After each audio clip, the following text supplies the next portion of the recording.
Okay, fellow Aussians, so after what feels like the longest intermission in history, Wicked for Good is finally here and I'm officially back in my Wicked bubble. Part 2 came flying with bigger music, bigger heartbreak and some massive musical numbers, but as a Wicked fan, I'll admit, most of them don't quite slap as hard as the first movie. I mean, I can imagine people who haven't seen the stage show are gonna go off the first movie and Defying Gravity alone and might be sitting there a little bit thrown, like, wait, this is a whole different vibe.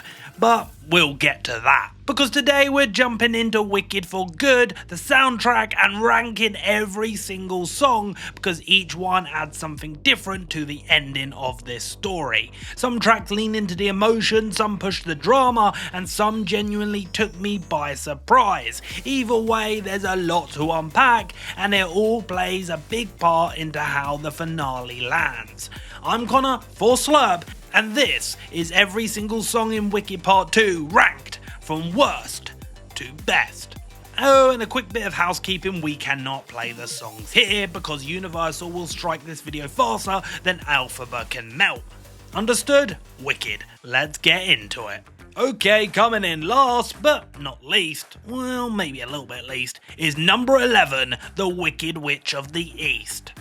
And look, it's not a bad moment at all. In the story, it's actually really tense, emotional, a turning point. But as a song, this one doesn't hold up against the rest of the soundtrack. It's one of the most dialogue-heavy numbers in the entire movie, and it plays more like a dramatic scene with music running underneath it rather than a proper musical moment. That alone drags it down for me, with other tracks around it feeling just so much bigger and better. Nessa Rose finally gets a bit of a spotlight and the film shows how chaotic everything has become for her. We're watching Nessa completely spiral, Elphaba desperately trying to fix things, and Bok stuck in the middle, about to become the world's most unfortunate munchkin. It all happens so quickly. The movie tries to give Nessa some depth here, showing the desperation for control and resentment that's been building for years, but it moves that fast that the emotional punch never fully lands. And then right when Nessa has a big defining moment, the focus slips to Bok and his, spoiler alert, Tin Man transformation. Her huge declaration as the Wicked Witch of the East gets drowned out and her entire villain origin ends up fighting for attention, which leaves the whole thing feeling pretty rushed. Don't get me wrong, the Wicked Witch of the East is great for moving the plot along, but not so great as a standalone number, and that's exactly why it lands last on this list. Number 10, The Girl in the Bubble. When they announced we were getting 2 brand new original songs for part 2, I'll be honest, I got excited. I fully thought we might get something on the level of No Good Deeds. Just, I don't know, Glindified. Still powerful, still huge, but with the bright emotional punch she brings. I was hoping for these big emotional powerhouse we got from her in No One Mourns the Wicked, so I was really interested to see how they choose to show Glinda's emotions this time in this new number. But the girl in the bubble, yeah, this isn't quite that moment. Ariana sounds incredible, obviously, but I feel like she's fighting through some really awkward lyrics. Lines like, the girl in the bubble, the pink shiny bubble, it's time for the bubble to pop. It feels a bit clunky and not in a fun musical theatre camp way that we all love to see. It's more like maybe that one should have stayed in the drafts, you know? And honestly, the song doesn't bring anything new to Glinda's arc. We already know she's shattered by everything that's happened, and I'm Not That Girl, the Reprise, covers that emotional beat a lot cleaner. This one just feels like it's been chucked in for the sake of giving Ariana an original Wicked tune for award season, rather than Glinda actually getting a proper moment here. The bigger issue is it kinda kills the momentum. We go from the intensity of No Good Deed and March of the Witch Hunters to a track that slows everything down, right when the story is at its peak. It's not a bad song and Ariana sells every note, but in the grand scheme of part 2 it feels unnecessary, and that's why it lands here on the list. Number 9, March of the Witch Hunters. Okay, I want to publicly apologise to SpongeBob. I mean Ethan Slater, because wow, I'm sorry I ever doubted you, because this performance goes hard. He finally gets his space to act, and not just stand around pining over Glinda all day. He absolutely smashed it in March of the Witch Hunters. This is real musical theatre energy, the big dramatic ensemble moment that gives him a chance to show off his vocal abilities. He's fire up, he's angry, he's ready to storm the castle. And the whole song has this strong punchy rhythm that rolls perfectly out of no good deed. I also loved the little homage to the Wizard of Oz with the March of the Winky style intro. The stage show never did that, so hearing it here felt like such a fun nod for fans who know both versions. As much as I genuinely enjoyed this number, it's still very much an ensemble piece. Big energy, great performances, loads of fun, but it's not one of those iconic Wicked tracks that everyone is going to be shouting about afterwards. It does its job and does it well, which is why it comfortably lands at number 9. Number 8. No Place Like Home. So this is the second brand new song written for Wicked for Good, and I'll give it credit straight away. It actually does add something to the story. We finally get a proper look at the animals' exile from Oz and Elphaba's involvement in trying to protect them. The stage show never really digs into this side of things because it's more focused on Elphaba and Glinda, so it was really cool seeing the film open up that part of the world a little bit more. And apparently there's basically an underground railroad under the Yellow Brick Road, which is news to me. I did not see that one coming. Title wise, No Place Like Home is a cute nod to the original movie, and the intention behind the track is solid. Elphaba's trying to get the animals to stop running and actually stand their ground, and Cynthia's vocals are obviously unreal. The problem is the song itself isn't that strong. The messaging is important and you can see what they were aiming for, especially with the parallels to real world marginalised communities. Elphaba has some great moments with lines like, "Why do I love the place that never seemed to love me?" But honestly, that kind of just hits harder than the rest of the lyrics combined, because outside of that, the track slips into a pretty basic stand and fight vibe, which doesn't really say anything new or interesting. It feels more like an Oz themed motivational poster than a fully fleshed out musical number. It's well intentioned, beautifully sung, but as a song on its own, it's not giving what it needs to give, which is exactly why it lands here on this list. Number 7. I'm Not That Girl, Reprise. Okay, let me start off by saying when Ariana is nominated, or maybe even wins the Oscar at this stage for Best Supporting Actress, we're all gonna politely pretend that the category placement makes sense, right? Because Glinda is basically carrying half of this film on her shoulders. She's not a supporting character here. She's right in the centre of the main story, which is exactly why this tiny reprise ends up hitting as hard as it does. After the chaos of the wedding that wasn't and the full-on animal stampede, this moment feels like the film finally takes a breath. It strips back everything and just lets Glinda sit in her feelings, and honestly, it works. Ariana sounds gorgeous, obviously, but she doesn't go for clean perfection here. She lets the emotion crack through, which I absolutely loved. That choice makes the scene land in a way that feels honest for where Glinda is at this point in the story. It's short, it's simple, but it's one of the most important beats in her arc, and the film treats it exactly the way it should. Number 6. Wonderful.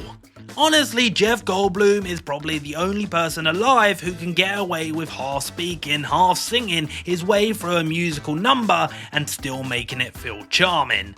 It worked for him, right? It's very Goldblum doing Goldblum, and that's kind of the whole appeal as him as the wizard, right?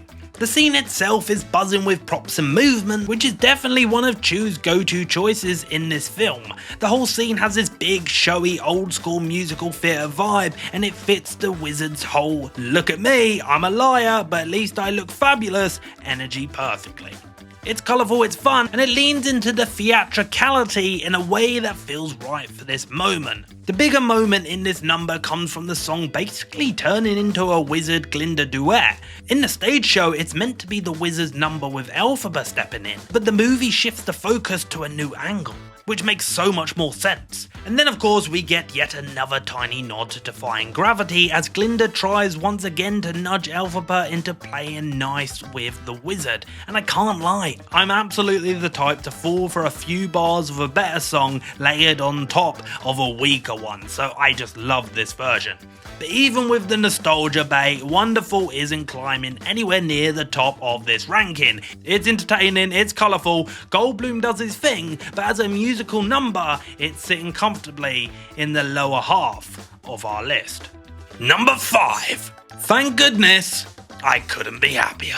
Now this one. Stephen Schwartz really woke up one day and said, let's emotionally destroy Glinda, and honestly, mission accomplished. And that line, there are bridges you crossed you didn't know you'd crossed, should not work under any circumstances, but I mean it absolutely does, and a huge part of that is down to Ariana. She absolutely gave Glinda so much depth in part 1, but she goes even further here. The I couldn't be happier section is where it properly lands. Glinda is standing in front of all of Oz, giving them her perfect polished good witch smile, but underneath it, she's still hanging on by a thread. Ariana does this thing with her voice where it's still beautiful, but you can hear it crack just enough to show you she's trying to hide. The pressure, the guilt, the heartbreak, the realization that this dream life is nothing like she imagined. It's all right there, and she plays it so naturally.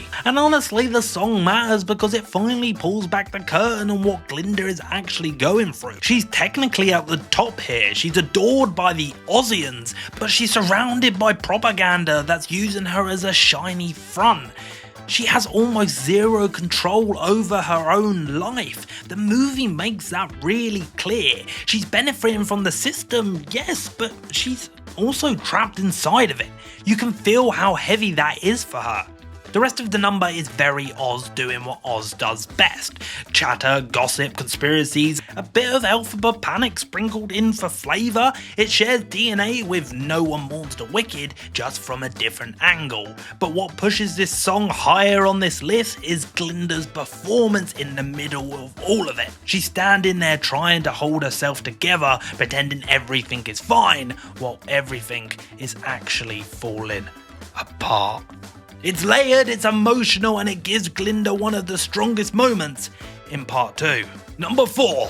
Every Day More Wicked.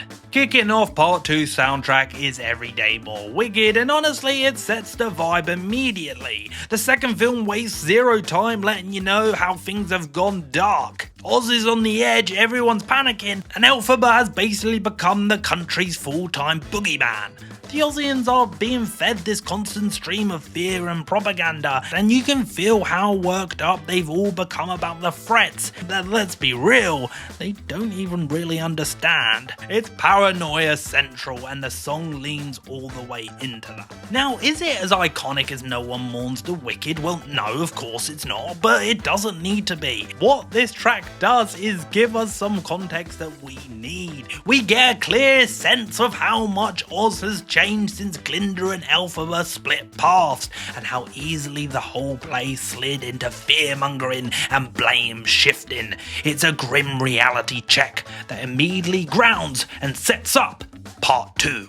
The movie also expands on the stage version in a way that really works here. Getting to see Elphaba's forest hideout right off the bat adds scale you can never pull off in the theatre. And the way the score sneaks in little crumbs of The Wizard and I and Popular and What Is This Feeling is a really lovely little touch, reminding you of everything you loved in part 1 before dragging you straight into the darker half of the story. And was it ideal that the first singing voice we heard was Michelle Yeoh? Well, no, God no, please never let that happen again. Just went from MM to WW Wicked Witch. But as soon as Grande and Cynthia Erivo start to sing, well, it's all forgiven. Look, as an opener, it gets the job done. It sets the tone, builds the tension, and pulls you right back into Oz perfectly. Taking our bronze medal at number 3, As Long As You're Mine. As Long As You're Mine is the moment Elphaba and Fiyero finally stop pretending and admit their feelings to one another. It's a small, quiet moment in the middle of all this absolute chaos, and that's what makes it work. They finally let their guard down, they're actually honest with one another, and you get to see this really vulnerable little bubble where it's just them two. No wizards, no Oz politics, no Ariana, thank God. Nothing is getting in the way. Cynthia and Jonathan Bailey sound incredible here together. Their voices blend in a way that feels raw and grounding and gives this moment the warm, intimate energy that actually sells the connection between Elphaba and Fiyero. It's one of the most emotional, important beats in the whole film. These two have been circling each other forever, constantly pulled apart by everything happening to them, and bloody Glinda. So seeing them finally connect like this feels earned. Number 2. For Good. For Good is the emotional core of Wicked Part 2. This is the moment everything slows down. The noise finally drops away and it's just Glinda and Elphaba being completely honest and raw with one another. After everything they've been through, all the mess, all the misunderstandings, all the choices that have pushed them in the different directions, this song brings it back to what mattered the entire time. Their lesbian relationship. Their friendship and the impact they've had on one another.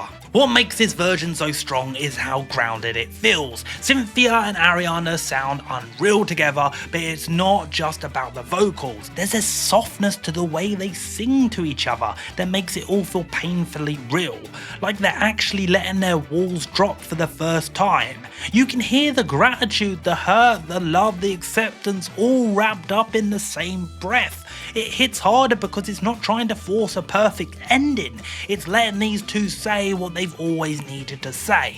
And honestly, after 2 hours where the music has been up and down, reaching this moment feels like a breath of fresh air, because the movie's nearly over. Got it!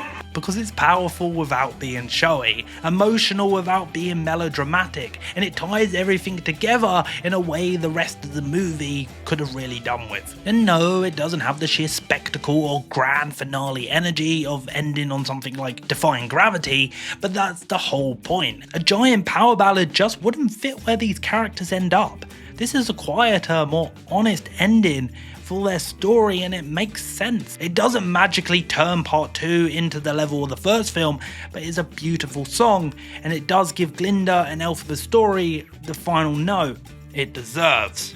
And coming in and taking the crown at number 1, of course, is No Good Deed. Elakanama Ishmanala Kabanala Bizarra. Look, I ain't got a clue what she's saying here either, but I am here for it. This is the moment Cynthia Erivo has been waiting to unleash, and oh my god, did she deliver. And I might even go as far to say that she has topped Idina Menzel's version for me. I know, shoot me. No, please, do it. This is the first proper Goosebumps explosion we've heard since the end of Wicked Part 1, and honestly, it earns every second of the build-up. If Defying Gravity is the high-soaring, spine-tickling close to the first movie, No Good Deed is the film's dark, furious, epic counterpart. What makes this song hit so hard is how raw it is. Elphaba has spent the entire story trying, like really fucking trying, God bless her, to do the right thing, to help people, the animals, and simply fix the mess Oz is in. And every time she gets slapped with more blame, more fear, more accusation, and this is where it all finally snaps. You hear the frustration, it's the heartbreak, the absolute exhaustion of being punished for trying to be good in a world that refuses to see it. And Cynthia tears straight through it. This isn't a polished, pretty moment, it's her fully breaking. You feel every bit of the betrayal, the anger, the screw it. If you want a villain, fine, I'll give you one. It's the exact turning point where she stops fighting the labels and starts owning it, and the performance sells that shift with zero hesitation. It's huge, it's theatrical, and it finally gives Elphaba the musical explosion she deserves in part 2. So I think it's safe to say, and no, I won't hear any different, that no other song in this movie comes close to the weight, the vocals, or the sheer emotional punch of this number. For me, No Good Deed doesn't just top the list, it absolutely storms it. This is Cynthia Erivo at full power, and it's the exact moment that made Wicked for Good the epic conclusion to this story. And that's our full Wicked Part 2 soundtrack ranking all wrapped up. I'm genuinely curious how you lot will compare these tracks, so drop your thoughts down in the comments and tell us where your favourites have landed. If you're deep in your Wicked era like me, hit like, hit subscribe and stick around because we've got plenty more Wicked content on the way. And hey, you might even like to see me ranking the best tracks from Wicked Part 1. I did that video last year, and here's a little clip you can watch right now. Still, it's hard to ignore that the song doesn't quite measure up to some of the bangers on this soundtrack. And then of course we hit the classical love triangle twist. Elphaba and Fiyero share a pretty charged moment thanks to a cute, suspiciously cowardly looking lion cub.